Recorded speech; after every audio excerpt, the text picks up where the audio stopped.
जी तो स्टूडेंट्स कैसे हैं आप लोग। तो नेक्स्ट जो हमारा टॉपिक है वो है physicochemical and mechanical properties of soil sampling.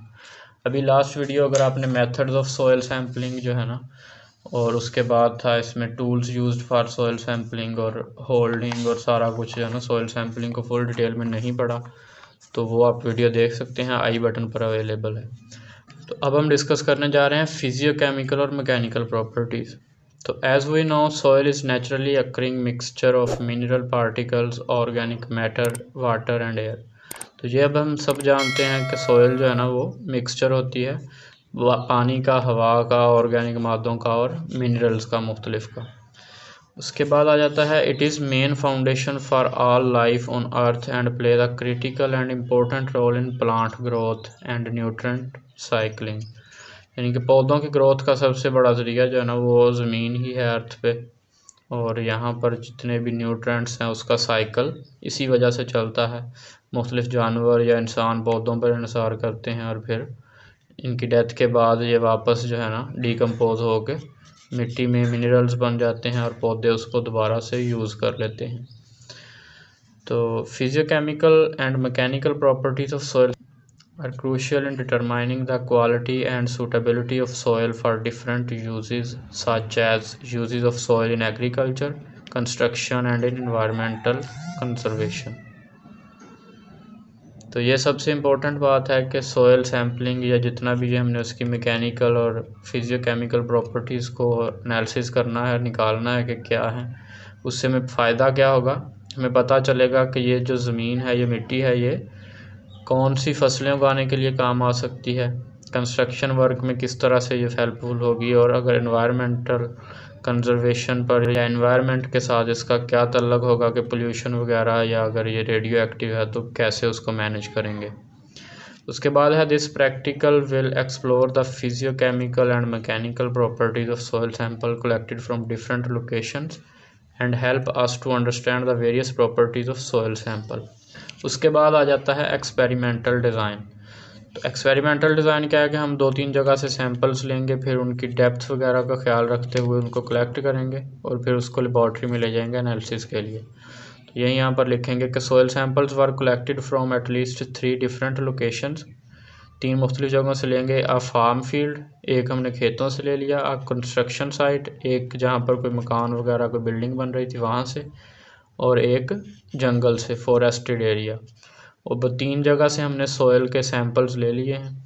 And the samples are collected using soil auger and soil corer और एनी अदर इक्विपमेंट। ये भी हमने लास्ट वीडियो में डिस्कस कर लिया था कि कौन से इक्विपमेंट्स हैं, तो ये वाले इक्विपमेंट्स में से कोई भी हम यूज़ कर सकते हैं उसने कहा। उसके बाद है कि auger was use to collect surface soil samples up to depth of 20 centimetre.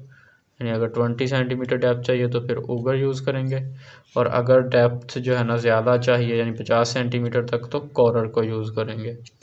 और उसी तरह उसके बाद है कि each sample was collected in a triplicate and then transported to the laboratory for its analysis. यानी कि हर सैंपल को कलेक्ट करेंगे, उसको अच्छे से जो है हमने पढ़ा था उसको स्टोर करेंगे, लेबल करेंगे और फिर उसको ट्रांसपोर्ट करेंगे लेबॉर्ट्री में ताकि उसका एनालिसिस हो सके। उसके बाद है एनालिसिस कैसे होगा। तो particle size analysis. The particle size distribution of soil sample was determined using hydrometer method.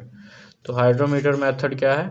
एक ऐसा मेथड जिससे हमें पता चलता है कि सॉइल सैंपल जो थे उनके पार्टिकल साइज डिस्ट्रीब्यूशन क्या है।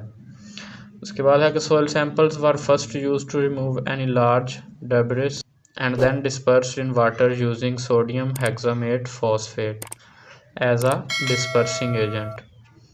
The samples were then allowed to settle for a predetermined time period and the hydrometer readings were taken at some different intervals, and the particle size distribution can be determined using Stokes law equation। तो particle size analysis में hydrometer method का ही बताया है कि पहले जो है ना सैंपल्स में से लार्ज डेब्रिस को ख़त्म कर देंगे, रिमूव कर देंगे, उसके बाद उसको वाटर के साथ इस साल्ट का यूज़ करते हुए डिस्पर्सिंग एजेंट के तौर पे उसको डिस्पर्स करेंगे, और उसके बाद जब सेटल डाउन हो जाएगा वहाँ से हम एक हाइड्रोमीटर की रीडिंग्स लेंगे और फिर स्टोक्स लॉ की इक्वेशन यूज़ करते हुए वहाँ से साइज डिटर्मिनेशन करेंगे। फिर सॉइल एनालिसिस में क्या आ जाता है कि पीएच डिटरमाइन की जाती है कि इस जो मिट्टी का सैंपल था इसकी पीएच कितनी थी। पीएच से भी ज़ाहिर बात है हमें पता चलेगा कि वो एसिडिक सॉइल है या बेसिक सॉइल है, ताकि फिर हम उस हिसाब से जो है ना उसमें क्रॉप्स वगैरह की काश्त करेंगे। तो pH of soil sample is determined using pH meter. The soil samples were first mixed with distilled water in a ratio of 1:2 soil water and then allowed to equilibrate for 30 minutes. The pH meter was calibrated using buffer solution of non-pH values and the pH of soil samples was measured. यानी कि soil का direct तो major नहीं होगा, लेकिन उसको water में mix करेंगे। 30 मिनट्स के बाद जो है ना दूसरे पीएच वैल्यूज़ जिनकी ऑलरेडी मेजर की जा चुकी है उन सॉल्यूशंस के हिसाब से हम जो है ना कैलकुलेट करेंगे कि इस सॉइल की पीएच कितनी थी। उसके बाद है इलेक्ट्रिकल कंडक्टिविटी के बारे में पता लगाना कि सॉइल कंडक्ट कर रही है या नहीं।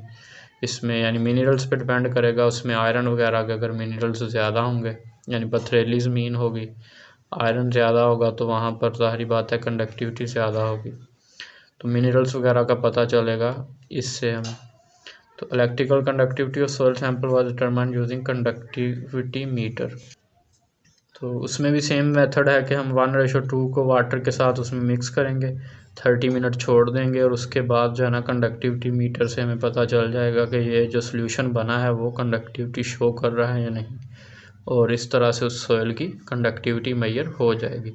ये सारा आपने रीड आउट कर लेना है, वीडियो को पॉज करके चाहे रीड आउट कर लें या आप लोग नीचे डॉक्यूमेंट आपको डिस्क्रिप्शन मिल जाएगा वहाँ से बाद में भी रीड आउट कर सकते हैं। जो समझाने वाली बात है वो मैं समझा दूँगा।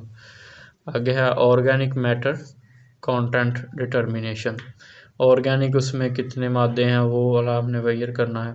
तो इसमें हम बहुत मुख्तलिफ जो है ना साल्ट्स का यूज़ करेंगे। ये सारे नाम आप एक तो याद रख लें, उनके साथ जो है ना सॉइल सैंपल्स को मिक्स किया जाएगा और देखा जाएगा कि रिएक्शन किस तरह का है, तो उससे हमें पता चल जाएगा कि ये सैंपल जो है ऑर्गेनिक, इसमें कौन कौन सी चीज़ें हैं या नहीं हैं।